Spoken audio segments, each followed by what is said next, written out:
이 식기는 뭐죠? 여러 나라를 방문하며 만찬을 즐겼지만 이렇게 아름다운 식기는 처음 봅니다. 이건 한국 정통 그릇입니다. 마음에 드시면 선물로 드리죠. 이 대화는 한국을 방문한 미국 대통령이 청와대 만찬장에서 나눈 대화입니다.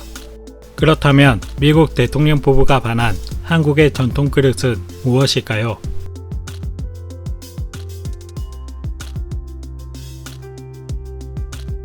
그것은 바로 방자 유기 그릇입니다. 방자 유기를 보면 그냥 일반 녹그릇이 아닌가 싶지만 방자 유기는 유기금속 중에서도 가장 질이 좋은 유기로 구리와 주석을 78대 22의 비율로 노쇠 덩어리로 만든 다음 불에 달구고 두드려 만듭니다. 신기한 점은 현대금속공학에 따르면 주석 비율이 10%가 넘어가면 구리 합금의 내구성이 떨어진다고 합니다. 그런데 한국의 방자 유기는 엄청나게 뛰어난 내구성을 갖추고 있어서 현대금속공학의 법칙을 역행하는 듯한 모습을 보이고 있는데요. 한국 방자 유기의 뛰어난 내구성의 비밀은 바로 주물 단계에서 실행하는 수천 번의 두드림으로 인해 구리와 주석 조직들이 서로 눌리고 섞이면서 조직이 치밀해져 내구성이 비약적으로 올라간 것이라고 합니다. 그래서 대량 생산을 위해 만들어진 방식인 주물 유기와는 차이가 있다고 합니다. 일단 세척이 더 쉽고 사용하면 할수록 윤이 난다고 합니다. 그리고 무엇보다 방자 유기가 주물 유기와 달리 황금빛이 더 진하기 때문에 고급스러움이 남다르다고 합니다. 그래서일까요? 2002년 한국을 방문한 미국 부시 대통령은 청와대 만찬에서 납청 노전에서 만든 방자 유기 그릇을 보고는 그 아름다움에 반해 감탄을 했다고 합니다. 그리고 부시 대통령이 반한 방자 유기 반상기 세트는 청와대에서 선물로 포장해서 주었다고 합니다. 미국 대통령도 반할 정도의 아름다움이라면 한국의 녹그릇, 그 중에서도 최고로 치는 방자 유기가 해외에서도 충분히 먹힐 만한 잠재력을 갖추고 있다고 여겨지는데요.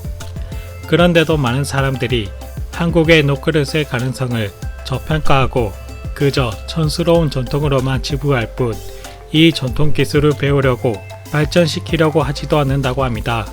그래서 어린 학생이나 젊은 청년이 이 멋진 한국 전통 기술을 배우려고 하면 그거 배워서 네 밥벌이나 할 수 있겠어? 라며 걱정을 빙자한 비난에 있었는 사람들이 많다고 합니다. 비단 방자 유기 기술만 그럴까요? 많은 전통 기술이 이런 취급을 받고 있습니다. 모두가 전통을 무시하며 전통을 잇는 길을 걷겠다고 하면 다들 말리는 현 대한민국 실태에서 유기 그릇으로 성공을 이룬 한 청년이 있습니다. 바로 거창 유기의 이혁 명장입니다. 이혁 명장의 아이디어로 만들어진 색이 입혀진 유기 그릇. 그러나 사람들의 반응은 회의적이었습니다. 색만 칠해서 비싸기만 하지 굳이 그렇게 해야겠어? 가뜩이나 높은 가격과 옛것이라는 인식 때문에 국내 시장팔로도 개척하기 힘든 상황에서도 이혁 명장은 포기하지 않고 외국 박람회에 참가해 자신의 신제품을 선보였습니다. 기회는 노력하는 자에게 주어진다는 말이 있죠. 한국에서는 외면받던 명장의 유기 제품이 외국인들의 관심을 끌어모으며 박람회 인기 제품이 됩니다. 어떤 인도네시아 여성은 명장의 유기 제품을 보자 제품을 전부 다 달라고 했다고 하는데요. 가지고 온 그릇 수량이 여기 보시는 것밖에 없습니다. 아직 전시가 끝나지 않아서 지금 당장 드릴 수가 없습니다. 그럼 전시 끝나고 오면 되는 겁니까? 끝나고 나서 여기 진열되어 있는 거랑 재고품까지 전부 다 저에게 주세요. 이후 명장의 유기 그릇은 인도네시아, 홍콩뿐만이 아니라 영국, 프랑스, 스위스, 스페인 등 유럽 국가와 미국에 수출되며 호평을 받게 되었습니다. 이혁 명장은 한국의 유기 그릇을 세계적인 그릇으로 발전시킨 인물로 평가받고 있습니다. 그리고 해외에서 한국의 유기 그릇이 좋은 평가를 받는 이유가 하나 있다고 하는데요. 바로 향균 효과입니다. 한여름에 플라스틱이나 스테인리스 그릇에 밥을 담아두면 밥이 금방 쉬기 마련인데 유기그릇에 밥을 담으면 잘 쉬지 않는다고 합니다. 2003년에는 식중독균인 O157균을 스테인리스, 도자기, 유기로 만든 그릇에 동일하게 배양하고 그 경과를 관찰하는 실험이 있었습니다. 그리고 이 실험에서 유기에서만 균이 검출되지 않았다고 합니다.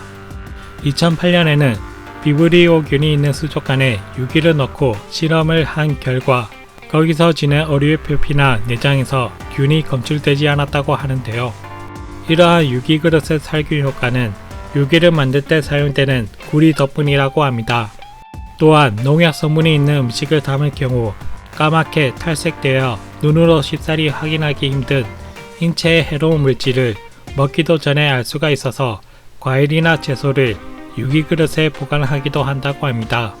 거기다 유리나 일반 스테인리스 재질보다 신선도가 더 오랫동안 유지된다고 하니 일석이조의 효과까지 누릴 수가 있죠.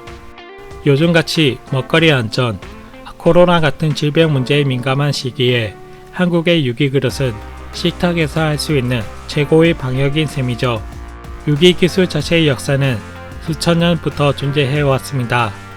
이제는 터키와 한국만이 그 전통의 역사를 이어가고 있다고 하는데요.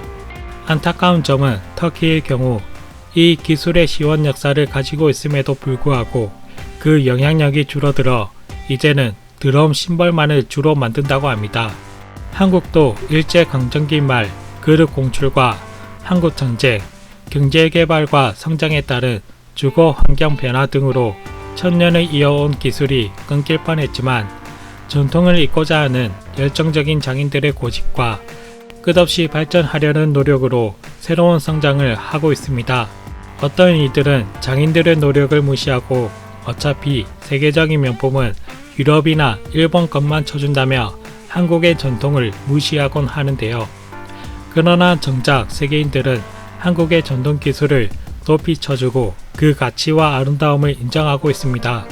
앞으로 한국의 전통 공예 기술들이 장인들의 노력과 젊은이들의 아이디어가 만나 다음 천년을 이어갈 수 있는 멋진 기술로 전수되었으면 좋겠습니다.